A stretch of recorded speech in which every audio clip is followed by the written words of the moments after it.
Where are we?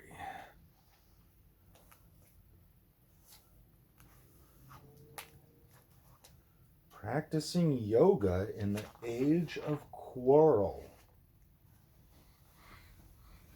How old is Bubby now? Bubby is 17. Still, yes. Okay, night time. Superconsciousness. The super soul being present within. It's you knowing that you're you. Consciousness. Your conscience. Conscious. The super soul being present within everyone, situated everywhere, is conscious of every existence. The theory that the soul and the super soul are one is not acceptable because the individual soul's consciousness cannot act in superconsciousness. The superconsciousness can only be achieved by dovetailing individual consciousness with superconsciousness. And this dovetailing process is called surrender, or Krishna Consciousness. Krishna Consciousness is the highest yoga performance by trained devotional yogis. The yoga system, as is stated in the standard yoga practice formula given by Lord Krishna in the Bhagavad Gita, and as recommended in the Patanjali yoga discipline, is different from the nowadays practice Hatha yoga, as is generally understood in the Western countries. Real yoga practice means to control the senses, and after such control is established, to concentrate the mind on the Narayana form of the Supreme Personality.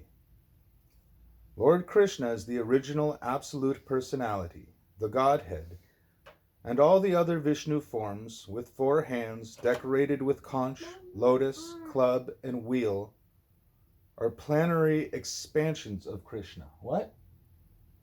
I want you to hold my arm.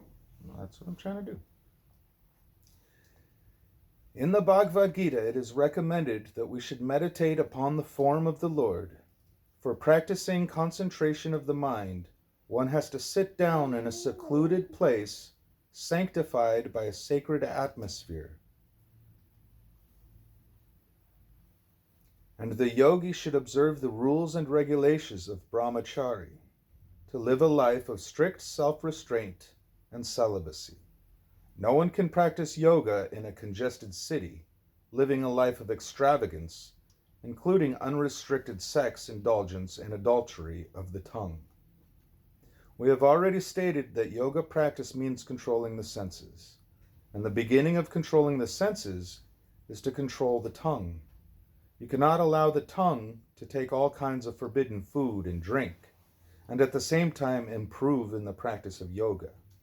It is a very regrettable fact that many stray, unauthorized so-called yogis now come to the West and exploit the leaning of the people toward yoga. Such unauthorized yogis even dare to say publicly that one can indulge in drinking and at the same time practice meditation. This armpit? This? Right here? Okay. 5,000 years ago, in the Bhagavad Gita dialogue, Lord Krishna recommended the yoga practice to his disciple Arjuna. But Arjuna flatly expressed his inability to follow the stringent rules and regulations of yoga. One should be practical in every field of activity. One should not waste his valuable time simply in practicing some gymnastic feats in the name of yoga. Real yoga is to search out the 4-handed supersoul within one's heart, and to see him perpetually in meditation. Such continued meditation is called samadhi. If, however, one wants to meditate upon something void or impersonal, it will require a very long time to achieve anything by yoga practice. We cannot concentrate our mind on something void or impersonal. Real yoga practice is to fix the mind on the person of the 4-handed Narayana, who dwells in everyone's heart. Sometimes it is said that by meditation one will understand that God is seated within one's heart always, even when one does not know it. God is seated within the heart of everyone. Not only is he seated in the heart of the human being, but he is also within the hearts of the cats and dogs. The Bhagavad Gita certifies that with the declaration that Isvara, the supreme controller of the world, is seated in the heart of everyone. He is present not only in everyone's heart, but also within the atoms. No place is vacant. No place is without the presence of the Lord. The feature of the Lord by which he is present everywhere is called the Paramatma. Atma means the individual soul, and Paramatma means the individual supersoul. Both Atma and Paramatma are individual persons. The difference between them, however, is that the Atma, or soul, is present only in one particular place, whereas the Paramatma is present everywhere. In this connection, the example of the sun is very nice. An individual person may be situated in one place, but the sun, even though a specific individual entity, is present over the head of every individual person. In the Bhagavad Gita, this is very nicely explained. Therefore, even though the qualities of all entities, including the Lord, are equal, the supersoul is different from the individual soul by quantity and expansion. The Lord, or supersoul, can expand himself into millions of different forms, while the individual soul cannot do so. The supersoul, being seated in everyone's heart, can witness everyone's activities, past, present, and future. In the Upanishads, the supersoul is said to be sitting with the individual soul as a friend and witness. As a friend, he is always anxious to get the individual soul back home, back to Godhead. As a witness, he is the endower of all benedictions that result from the individual's actions. The supersoul gives the individual soul all facility for achieving whatever he may desire, but he instructs his friend so that he may ultimately give up all other engagements and simply surrender unto God for perpetual bliss and eternal life, full of knowledge. This is the last instruction in the Bhagavad Gita, the most authorized and widely read book of all forms of yoga. The last word of the Bhagavad Gita, as stated above, is the last word in the matter of perfecting the yoga system. It is further stated in the Bhagavad Gita that a person who is always absorbed in Krishna consciousness is the topmost yogi. What is this Krishna consciousness? Just as the individual soul is present by the consciousness throughout the whole body, so the supersoul, or Paramatma, is present throughout the whole of creation by his superconsciousness. This superconsciousness cannot be imitated by the individual soul, who has limited awareness. I can understand what is going on within my limited body, but I cannot feel what is going on in another's body. I am present all over my body by my consciousness, but I am not present in any other's body by my consciousness. However, the supersoul, or Paramatma, being present within everyone, situated everywhere, is conscious of every existence. The theory that the soul and the supersoul are one is not acceptable, because the individual soul's consciousness cannot act in superconsciousness. This superconsciousness can only be achieved by dovetailing individual consciousness with the superconsciousness, and this dovetailing process is called surrender, or Krishna consciousness. From the teachings of the Bhagavad Gita, we learn very clearly that Arjuna in the beginning did not want to fight with his relatives, but after understanding the Bhagavad Gita, when he dovetailed his consciousness with the superconsciousness of Krishna, his consciousness was Krishna consciousness. A person in full Krishna consciousness acts by the dictation of Krishna, and so Arjuna agreed to fight the battle of Kurukshetra. In the beginning of Krishna consciousness, this dictation of the Lord is received through the transparent medium of the spiritual master. When one is sufficiently trained and acts with submissive faith and love for Krishna, under the direction of the bona fide spiritual master, the dovetailing process becomes more firm and accurate. At this stage, Krishna dictates from within. From without, the devotee is helped by the spiritual master, the bona fide representative, and from within, the Lord Krishna helps the devotee as Katya Guru, being seated within the heart of everyone. Simply to understand that God is seated in everyone's heart is not perfection. One has to be acquainted with God from within and without, and thus act in Krishna consciousness. This is the highest perfectional stage for the human form of life, and the topmost stage in all yoga systems.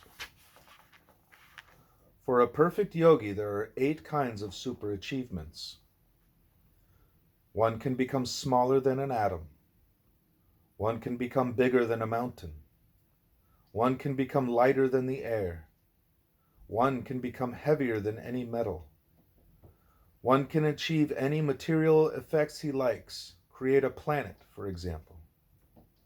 One can control others like the Lord can. One can freely travel anywhere within or beyond the universe.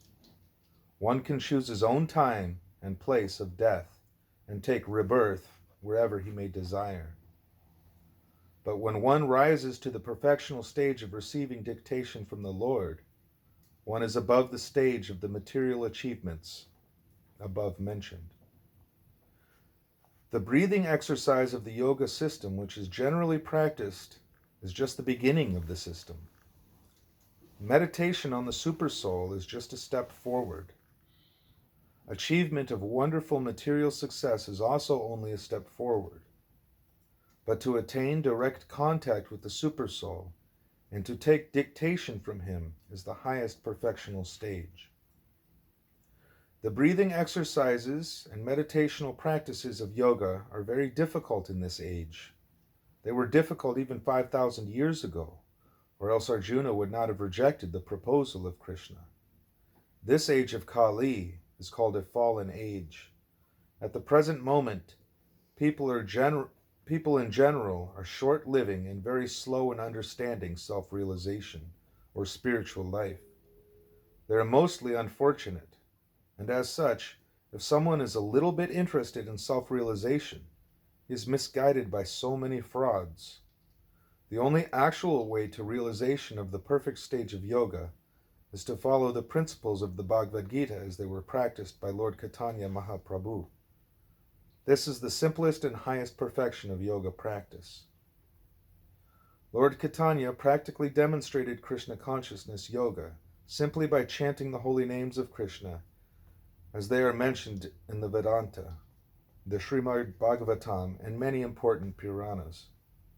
The largest number of Indians follow this yoga practice, and in the United States and other countries also, it is gradually growing in many cities. It is very easy and practical for this age, especially for those who are serious about success in yoga. No other process can be successful in this age. The meditational process in right earnest was possible in the Golden Age, Satya Yuga, because the people at the time lived for 100,000 years on the average. In the present age, however, if you want success in practical yoga, take to the chanting of Hare Krishna and feel for yourself how you are making progress. One should know for himself how much he is progressing in yoga practice. In the Bhagavad Gita, this practice of Krishna consciousness is described as Raja Vidya, the king of all erudition. Raja Gayam, the most confidential system of spiritual realization. Pavitram, the purest of all that is pure. And Susakam, very happily performed. And Avyayam, inexhaustible. Those who have taken to this most sublime bhakti yoga system, this practice of devotional service and transcendental love of Krishna, can testify to how they are nicely enjoying its happy and easy execution. Yoga means controlling the senses. Bhakti yoga means purifying the senses. When the senses are purified, they are also automatically controlled. You cannot stop the activities of the senses by artificial means. But if you purify the senses, not only are they kept back from rubbish engagement, but also they become positively engaged in transcendental service to the Lord. Krishna consciousness is not manufactured by us through mental speculation. It is prescribed in the Bhagavad Gita, which says that when we think of Krishna, chant in Krishna, live in Krishna, eat in Krishna, talk in Krishna, hope in Krishna, and sustain in Krishna, we return to Krishna without any doubt. And this is the substance of Krishna consciousness.